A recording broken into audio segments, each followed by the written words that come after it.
Alright guys, so here's the MacBook Pro. This is the M3 model with this new space black color. I think this is the Goldilocks model. There's a regular base M3, which I think might be better for most people unless you know you need the additional performance. And if you do, more than likely the M3 Pro would be more than good enough. The only thing is though, it's a little bit confusing. There's two different variants of the M3 Pro. There's a model that only has a 14 core GPU and 512 gigabytes, and there's the model I have here, which is an 18 core GPU with 1 terabyte. The thing is, though, from the few benchmarks that I've ran and that I've compared to others who do have an M3 Max, in terms of the GPU, like the M3 Max destroys this, but I'll get to that in a second. This space black. It's not black, guys. I mean, when I unboxed it, I was like super excited. I was really looking forward to seeing this color. I'm like, oh my god, they're finally making a black laptop. And then my reaction was, oh. I think people are overhyping this color. It's a very, very dark gray. I don't know. So like this is my work laptop and it's black. It's a very low cost laptop. It is aluminum. See, this is just a dark gray. And honestly, if someone would have told me that this was the space gray that they had last year, unless I had them side by side, I would have probably believed them. It's just like a slightly darker version. Honestly, I think the internet just needs to calm down. This thing is way overblown.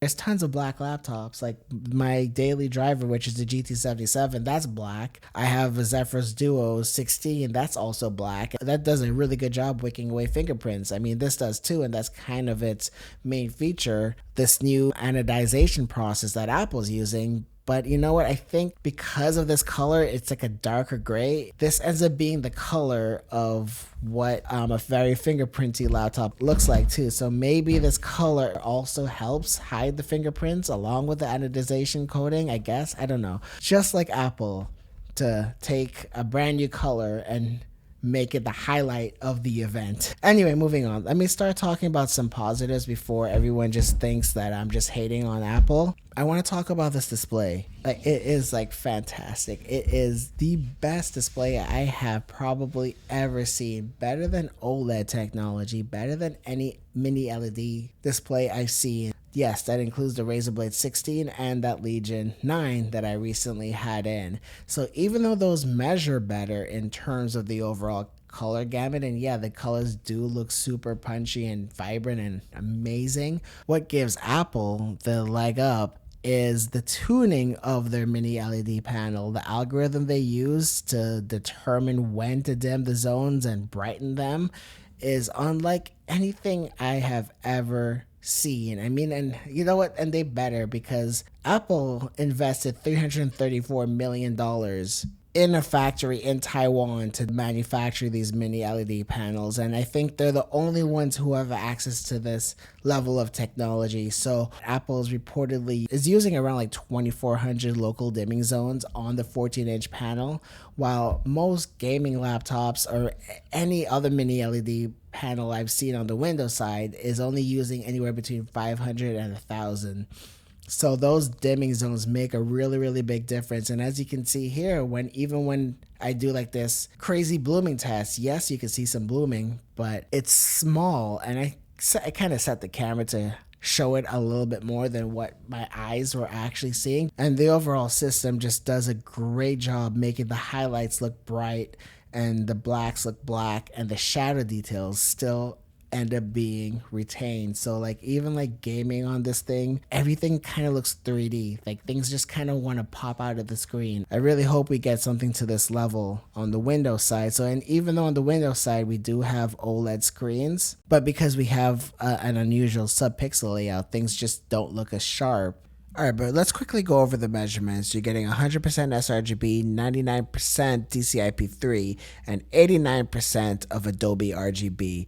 And one thing that I really noticed too that no other laptop or any monitor I've ever used was able to do is to retain that really, really good color accuracy at all different brightness levels. The gamma seems to be intact, so you're getting good shadow details even at low brightness. And even at 600 nits, things still look accurate. I think there's a lot of optimization in the engine and just the fact that Apple makes every single thing for this laptop between the processor, the laptop itself, and the display. They're able to create some opportunities that Windows just is not able to see right now. Oh, and also another thing that's important that no one ever really talks about is the screen is now easy to clean with a microfiber cloth. On the M1 Pro I had, it was almost impossible. The more you try to wipe it, it would just kind of smudge and smear all over the place, and you could never actually get it clean. I remember when I sold it, it took me like 45 minutes to finally wipe it to a point to where it didn't look all smudgy and gross. And what goes really well with this screen are these speakers. So let's get a quick listen.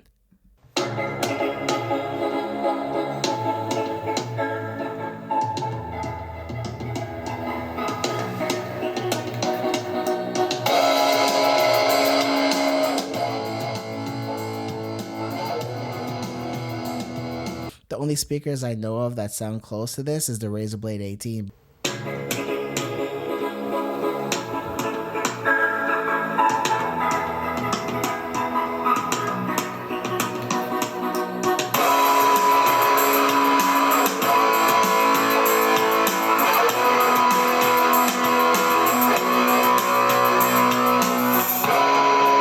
That is a gigantic machine. Not very suitable for everyday travel the way this 14-inch is. Yeah, my entire creative journey began with the MacBook. And that's one thing about this machine, man. It is capable of transforming your life. And I know I sound like some Apple marketing rep, but it really is. By the way, that speaker test you heard, I made that completely in GarageBand, and I recorded the guitar part with my guitar using the mics on the MacBook. And I've done a lot of photography on it. That's how I kickstarted my photography journey, and I got some freelancing gigs with it. And now that I'm editing videos on YouTube and stuff, that I prefer to use Windows with, and I still do. Just not a fan of Apple's file management system and overall OS, but overall, this 14-inch laptop that could last 22 hours, that could take you anywhere you want to go, and is really light and portable, can really allow you to do anything you can set your mind to on it. Oh, you know what? Something else I was just curious about. I'm really into ultra wides. To me, that's the best way for me to be productive. Mac OS picked it up really well, and I was up and running on my G9 57-inch in no time, and the performance was just incredibly fast. I mean, you're essentially pushing the resolution of two 4K monitors side by side at 120 hertz. It doesn't support 240 hertz though, which is unfortunate.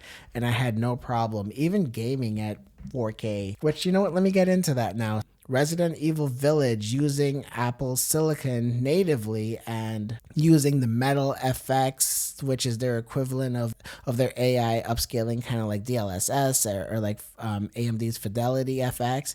It looked really good. Like the 4K image looked really sharp. The only thing is though, at 4K, I was barely getting like 30 FPS. But the thing is, if I plug in my regular gaming laptop, I was getting over 60 FPS. I'm going to be comparing this MacBook 14 to the G14 4080. I just ordered one of those, so I kind of felt it's like unfair to compare it to my GT77 because this thing is such a beast.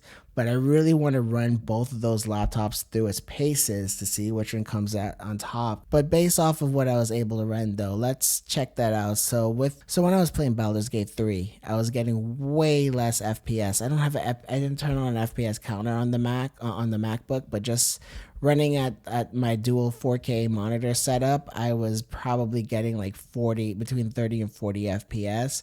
And on my GT77, I was more than doubling that because apparently the Apple Metal team worked with Larian Studios to get that title up and running. And at 4K, I couldn't tell if they're using Apple's Metal FX upscaling, but it didn't look right. So there were some artifacts, etc. Like when I was playing, it looked good. I was like, oh wow, yeah, you really are gaming on a MacBook. This is amazing. And then when I switched over to my Windows laptop, the image looked a lot better at 4K, and I was getting like double the frame rates. And that brings me to the benchmarks. So the only one that I had time to run was the Cinebench R24 and the R23. M3. I haven't really tested much laptops with the R24, so I tested my GT77. So with that, I wanted to see how much better the M3 Max does. So on the GPU side, you can see that it is more than double the performance of the M3 Pro. On the GPU test for the Cinebench R24 on the M3 Max, an average of all the scores I saw online from everyone who got their M3 Max, I got 12,861 versus 5,981 on the M3 Pro. So like I said, you're getting almost double the performance. But then if you want to double that again, you could just go with an RTX 4090 laptop GPU like I have in this GT77. That I got 22,414. And I want to point out that yes, the GT77 is a thicker, much larger machine, but when I did a lot of my comparison benchmarks between like the Razer Blade 16, it didn't do that much better. It ran cooler and it ran quieter, but in terms of the actual performance, they weren't too far off. So I would say that a good RTX 4090 will give you more than double what the M3 Max can do. So on the CPU side though, the multi-core, the Intel CPU is kind of taking a beating. I mean, yeah, okay, it's not, yeah, the M3 Max isn't winning by much, but at the end of the day, this entire Mac system is running on less than 100 watts total. But to get these kind of scores out of the Intel 13th generation, you gotta put 90 watts alone to the CPU. So this here is probably the main reason why Apple dropped their 3rd generation Apple Silicon this year, because in January, Intel is gonna come swinging with their new architecture with their 14th gen mobile chips. So I think Apple really wanted to get ahead of the game here, and I would say that they have. But you know what's weird though? I ran Cinebench R23, which is last year's version of the same benchmark, and Intel stomped all over it. So that's the weird thing about benchmarks, especially with 2 different architecture types, and on top of that 2 different OSs. I don't really feel like you can really use benchmarks to compare them side by side. But I'm going to be doing a lot more testing on this MacBook, and especially when I get that G14 in, I think that would be the closest comparison in terms of real world usage to compare them to. So with that, I think I'm just going to leave it here. This is just my first impressions of the MacBook 14. Yep, and I'll see you guys in the next one. Bye.